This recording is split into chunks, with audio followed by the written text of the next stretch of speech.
Olá, meu irmão e minha irmã. Este é o segundo sermão da série Esperança para o Tempo do Fim.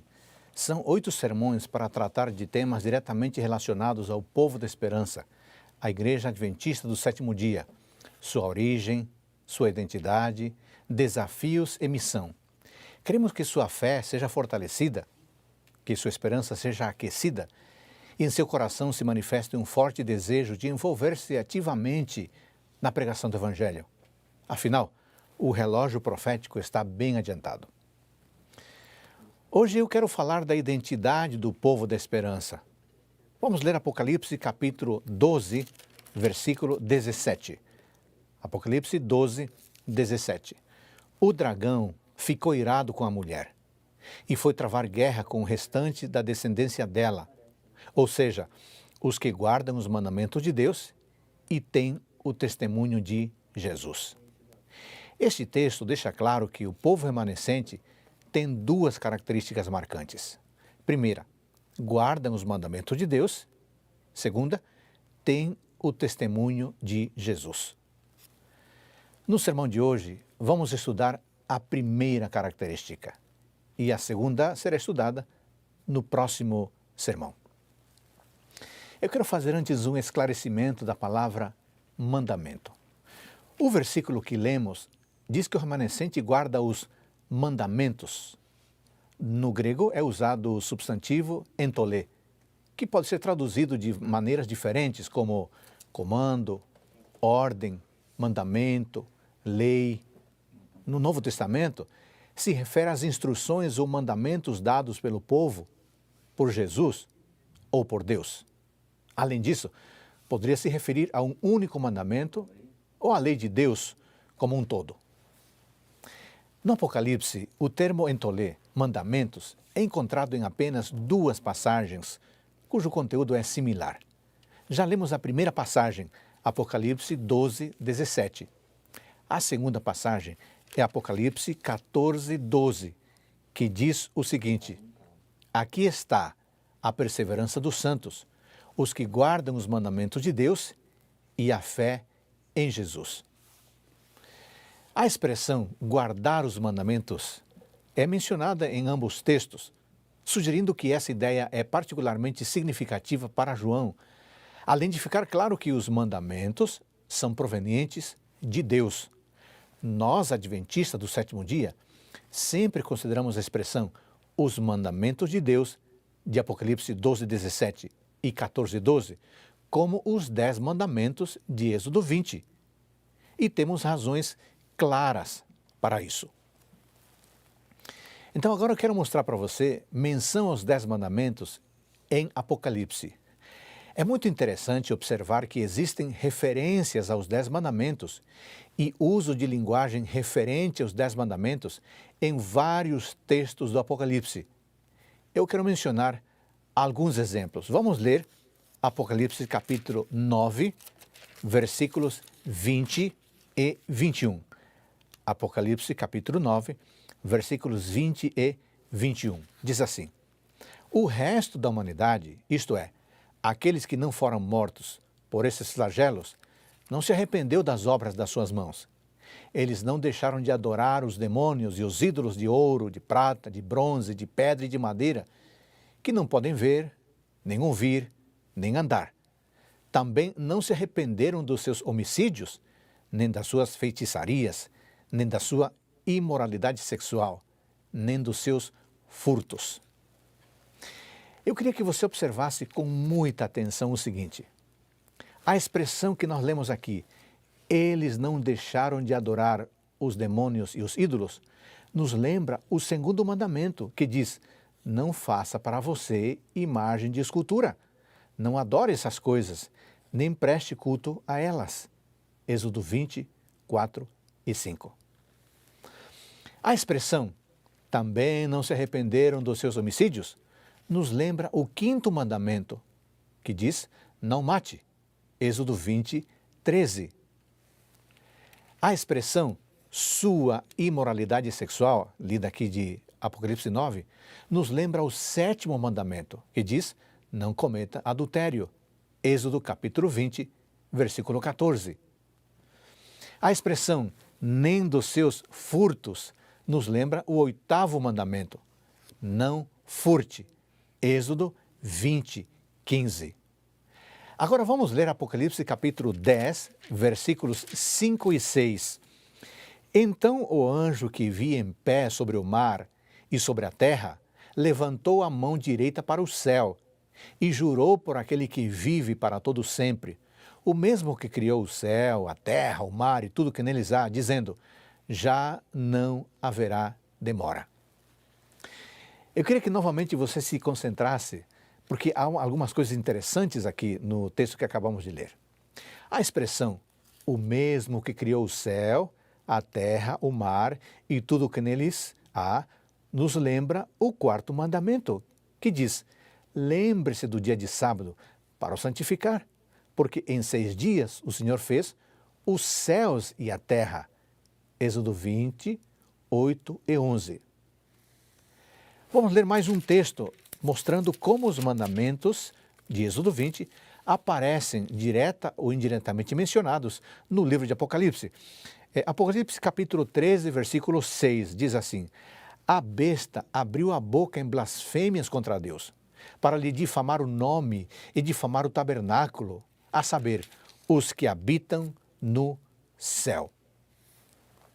É claro que esse verso nos lembra o 3º mandamento, que diz: não tome o nome do Senhor seu Deus em vão. Êxodo capítulo 20, versículo 7. Mais um texto, Apocalipse capítulo 14, versículos 4 e 5. Estes são os que não se macularam com mulheres, porque são virgens. Eles seguem o Cordeiro por onde ele quer que ele vá. São os que foram comprados entre todos os seres humanos, primícias para Deus e para o Cordeiro. E não se achou mentira na sua boca, não tem mácula. A expressão, e não se achou mentira na sua boca, nos lembra o 9º mandamento, que diz: não dê falso testemunho. Êxodo capítulo 20, versículo 16. Irmãos queridos, esses são apenas alguns exemplos de como os 10 mandamentos de Deus estão presentes no Apocalipse. E por isso, não deveria nos surpreender que o remanescente seja identificado como aqueles que guardam os mandamentos de Deus. Os mandamentos de Êxodo capítulo 20. Dito isso, agora eu quero estudar com vocês os 10 mandamentos, claro, de uma maneira resumida. Primeiro mandamento. Amigos, certamente a lealdade é uma das mais importantes características humanas e está em falta hoje em dia. Você conhece alguém leal? Você é leal? Em Êxodo capítulo 20, versículo 3, Êxodo capítulo 20, versículo 3, nós lemos o primeiro mandamento, que diz assim: não tenhas outros deuses diante de mim. O que você entende ao ler este versículo? O que Deus está pedindo de seus filhos e filhas? Claro que o que está em jogo aqui é idolatria, mas qual é o princípio que rege alguém que não é idólatra? Sabe qual é? É o princípio da lealdade. Em Êxodo capítulo 20, versículo 3, é como se Deus estivesse dizendo: seja leal a mim. O que é lealdade? Lealdade é compromisso, responsabilidade. Lealdade é prometer e cumprir o que foi prometido. Lealdade é oferecer confiança e confiabilidade. O que significa ser leal a Deus? Ser leal a Deus significa honrar o compromisso de vivermos como filhos e filhas dele. É viver com responsabilidade diante dele. Ser leal a Deus é prometer e cumprir o que foi prometido. Ser leal a Deus é viver de tal forma que Ele confia em nós como seus representantes aqui na terra. Segundo mandamento, em Êxodo capítulo 20, versículos 4 a 6, nós lemos o segundo mandamento, que diz assim: não faça para você imagem de escultura. O segundo mandamento proíbe o culto ao verdadeiro Deus por meio de imagens ou semelhanças.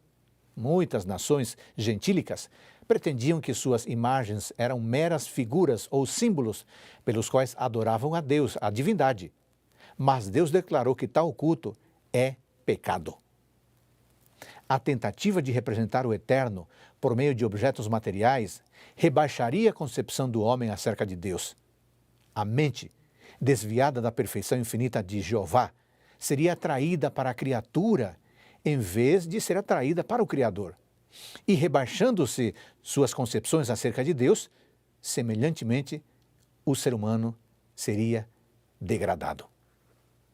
Aqueles que são casados e aqueles que têm namorado ou namorada sabem que lealdade no relacionamento é algo fundamental.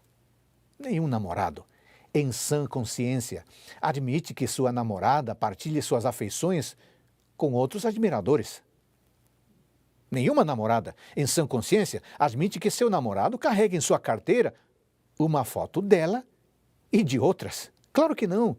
No dia dos namorados, você quer receber, única e exclusivamente você, aquele buquê de rosas de seu namorado. Você já pensou se ele sai por aí distribuindo buquês a uma meia dúzia de concorrentes? O que estou querendo dizer com isso?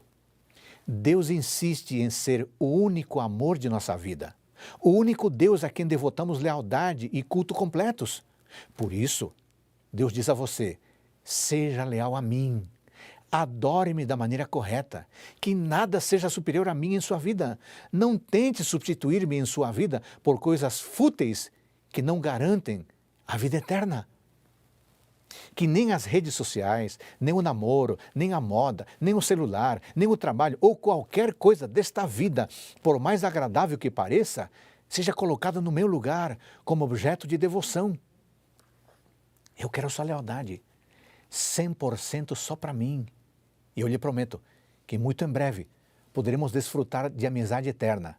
Sim, eu vou recompensar sua lealdade e culto exclusivos a mim, diz Deus. Sabe como? Vou dar a você a vida eterna. Vou dar a você uma bela casa na Nova Jerusalém.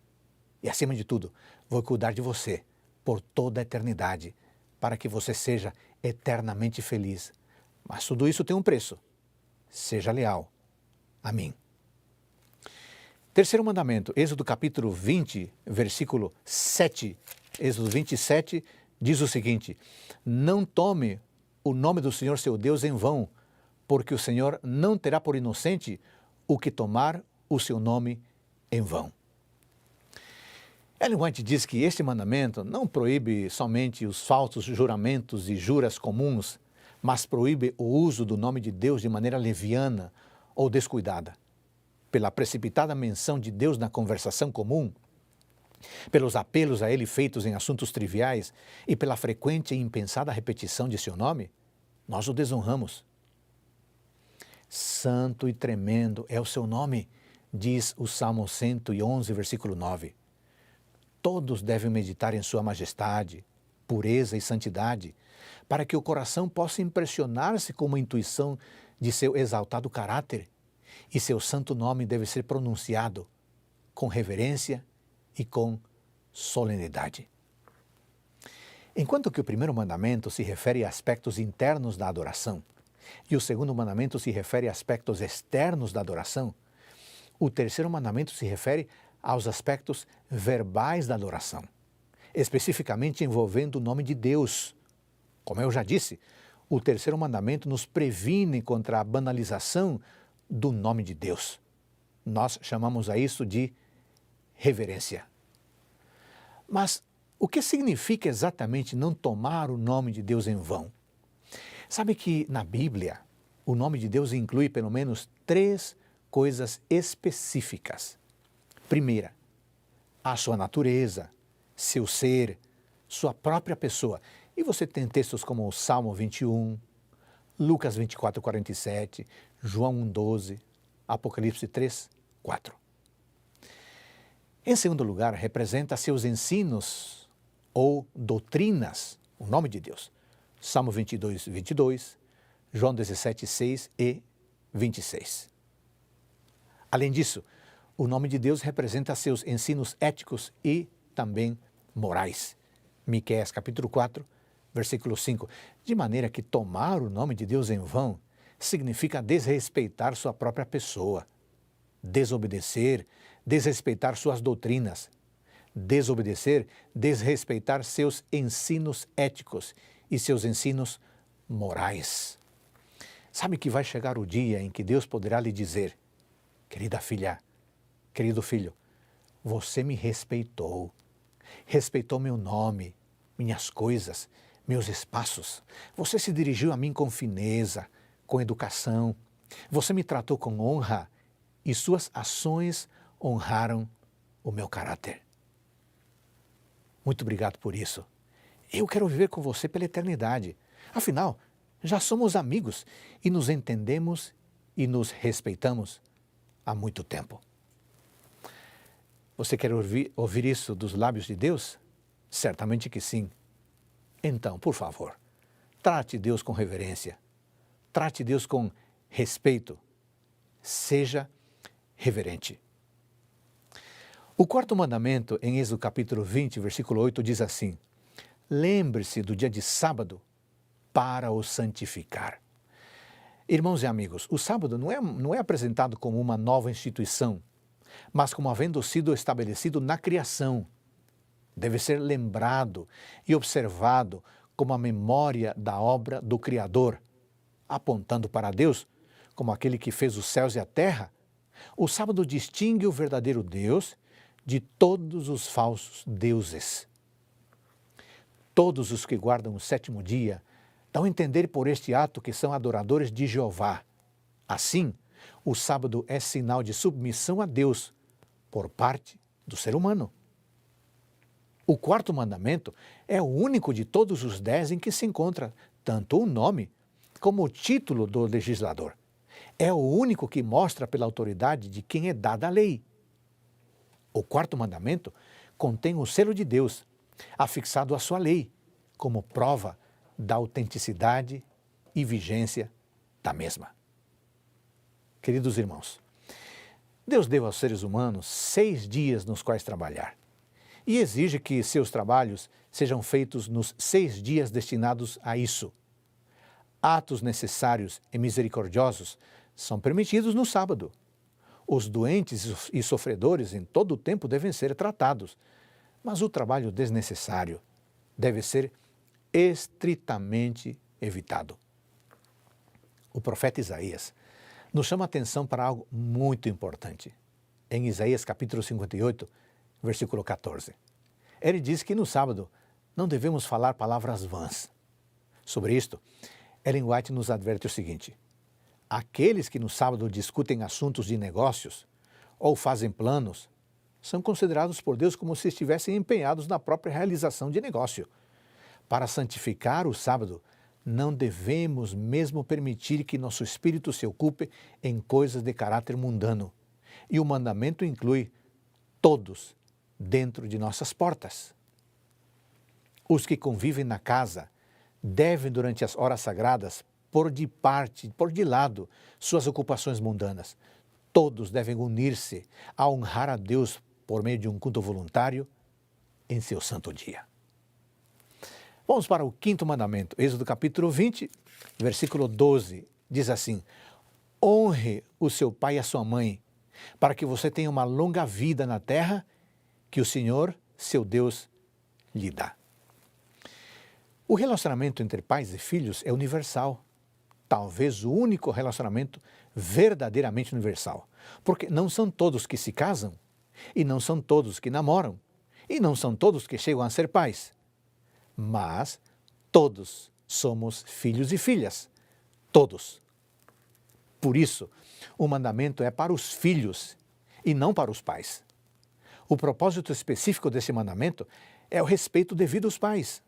O propósito amplo desse mandamento é a preservação da ordem civil, a qual Deus fixou em obrigações mútuas entre inferiores e superiores.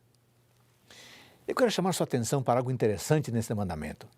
Observe que o mandamento não diz: obedeça ao seu pai e à sua mãe. Não. O mandamento diz: honre o seu pai e a sua mãe. Qual que é a diferença entre obedecer e honrar os nossos pais? Honrar significa valorizar, considerar altamente, ter em grande estima, respeitar. Por outro lado, obedecer significa concordar em fazer algo, concordar em ser conduzido, sem necessariamente respeitar a pessoa a quem estamos obedecendo, sem necessariamente ter estima por ela. Um filho pode obedecer aos pais sem tê-los em alta consideração. Obedece por medo, por pressão, por obrigação. Podemos obedecer sem honrar, mas não podemos honrar sem obedecer. Honrar nossos pais, amigos, significa querer o bem deles, querer que eles se sintam bem e agir para que se sintam bem. Filhos e filhas, honrar os nossos pais significa ouvir os conselhos deles. Honrar os nossos pais significa falar bem deles, significa procurar maneiras de mostrar-lhes nosso apreço, o nosso respeito, a nossa admiração, o nosso amor, seja mediante uma mensagem de celular, um cartão, um presentinho, um telefonema, um abraço, um beijo, uma visita, uma declaração de amor. Querido filho, querida filha, deixa eu falar com você. Eu vou dizer sem medo de errar. Ninguém é plenamente feliz enquanto não acerta as contas com os pais. Ninguém. Você pode dizer, Pastor Adolfo, meus pais me prejudicaram. Meu pai foi um monstro. Meu pai foi ausente. Minha mãe nunca me deu atenção. Minha mãe nunca me acolheu. Talvez você tenha razão.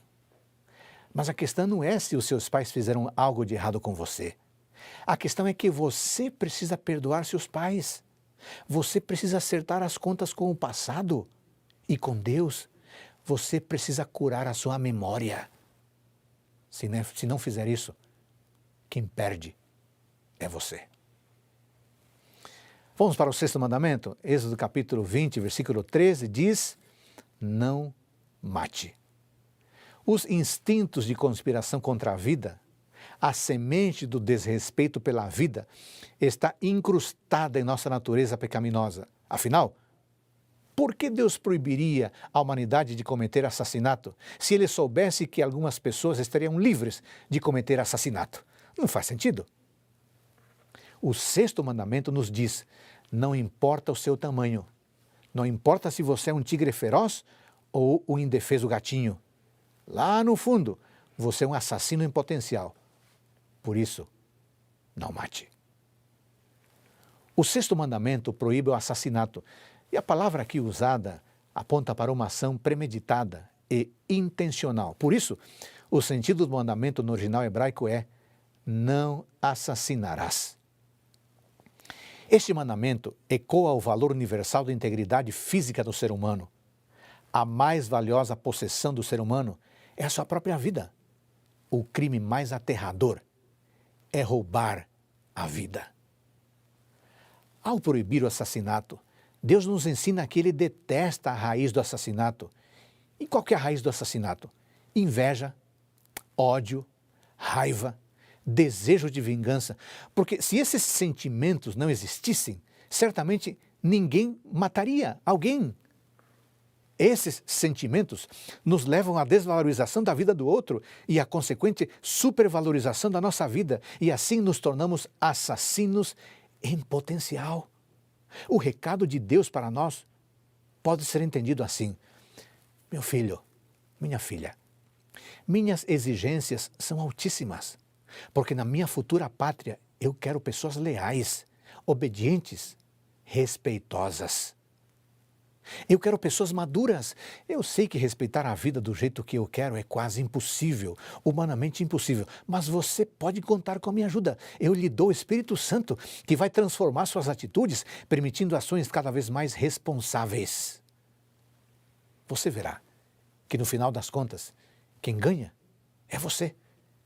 E veja, você não precisa ter a paciência de Gandhi, o autocontrole do apóstolo Paulo, a fé de Billy Graham, a consciência limpa de Lutero, a consagração de Madre Teresa ou a disposição de Ellen White. Não. Você apenas precisa dar um passo em minha direção. O resto é comigo. eu posso ajudar você a respeitar a vida. Vamos para o 7º mandamento? Êxodo 20:14 diz assim: não cometa adultério.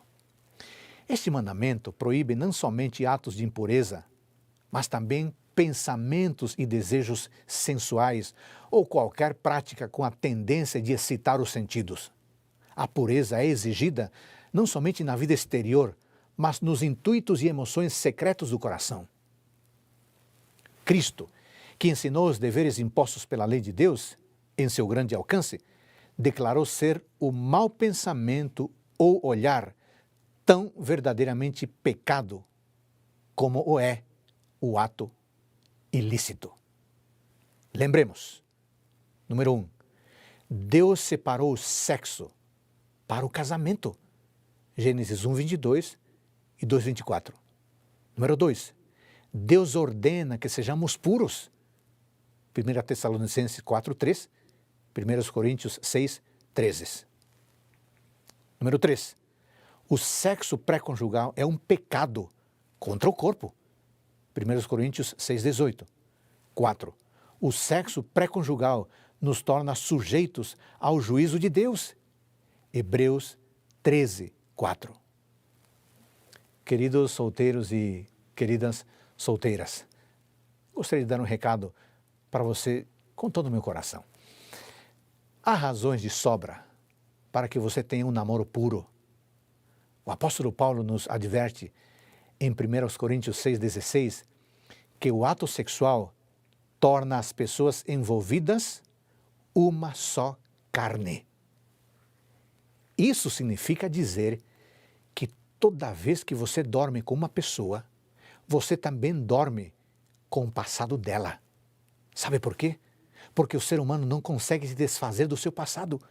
Por isso, cuide de seu presente. Assim seu passado estará garantido. Se você fizer isso, Deus lhe dará a bênção de encontrar uma pessoa com um passado limpo, igual ao seu. Com essa pessoa, você poderá desfrutar da bênção do sexo. Certamente este mandamento não é o mais importante, não é mais importante que os outros, mas certamente a desobediência a este mandamento tem causado a ruína de muitos rapazes, de muitas moças. Por isso, hoje Deus faz um convite a você. E o convite é o seguinte: meu querido filho, minha querida filha, meu ideal para a sua vida sexual, meu ideal é o ideal de pureza. Porque somente os que tiverem uma vida pura herdarão meu reino. Ande comigo sempre, e eu lhe garanto que você não entrará em tentação. E quando a tentação vier, eu lhe darei a vitória. Vamos para o 8º mandamento? Êxodo capítulo 20, versículo 15 diz: não furte. Tanto pecados públicos como particulares são incluídos nesta proibição. O 8º mandamento condena o furto de homens, tráfico de escravos e proíbe a guerra de conquistas. Condena o furto e o roubo. Este mandamento exige estrita integridade nos mínimos detalhes dos negócios da vida. Este mandamento proíbe o engano no comércio e requer o pagamento de débitos e salários justos. Declara que toda tentativa de obter vantagem pela ignorância, fraqueza ou infelicidade de outrem é registrada como fraude nos livros do céu. Hoje, Deus diz a você e a mim: minha filha, meu filho, seja honesto. Seja honesto nas pequenas atividades e nos grandes negócios. Seja honesto não apenas em cumprimento da lei, mas acima de tudo, porque você me ama. Pode ser que a sua honestidade aqui na terra não lhe garanta uma estátua e seu nome numa placa comemorativa, mas certamente sua honestidade fará com que você seja minha amiga, fará com que você e eu passemos a eternidade desfrutando das bênçãos da nova terra. Vamos para o 9º mandamento? Êxodo capítulo 20, versículo 16. Não dê falso testemunho contra seu próximo. Aqui se inclui todo o falar que seja falso a respeito de qualquer assunto, toda tentativa ou intuito de enganar o nosso próximo. A intenção de enganar é o que constitui a falsidade. Por um relance de olhos, por um movimento da mão, por uma expressão do rosto, pode-se dizer falsidade tão eficazmente como por palavras. Todo o exagero intencional, toda sugestão ou insinuação calculada a transmitir uma impressão errônea ou desproporcionada, mesmo a declaração de fatos feitas de tal maneira que iluda, é falsidade. Este preceito proíbe todo esforço no sentido de prejudicar a reputação de nosso próximo pela difamação ou suspeitas ruins, pela calúnia ou intrigas, mesmo a supressão intencional da verdade, pelo qual pode resultar o agravo a outra pessoa, é uma violação do 9º mandamento. Sabe quais são os problemas da mentira? A mentira destrói a liberdade e a dignidade das vítimas. A mentira danifica a liberdade das pessoas que mentem. A mentira destrói a confiança. A mentira destrói o senso de valor próprio do mentiroso. A mentira destrói nossa relação com Deus. Por isso, sejamos verdadeiros sempre. E o 10º mandamento, Êxodo 20:17, diz: não cobice. O desejo desmedido, o querer ter as coisas, não tem limites, porque é algo que está na imaginação da pessoa. Mas as coisas são limitadas. As coisas são finitas. O dinheiro tem limites. Nós temos limites. Aí repousa a loucura de querer mais do que se pode. A cobiça é o amor fora de proporção, fora de equilíbrio, fora de lugar.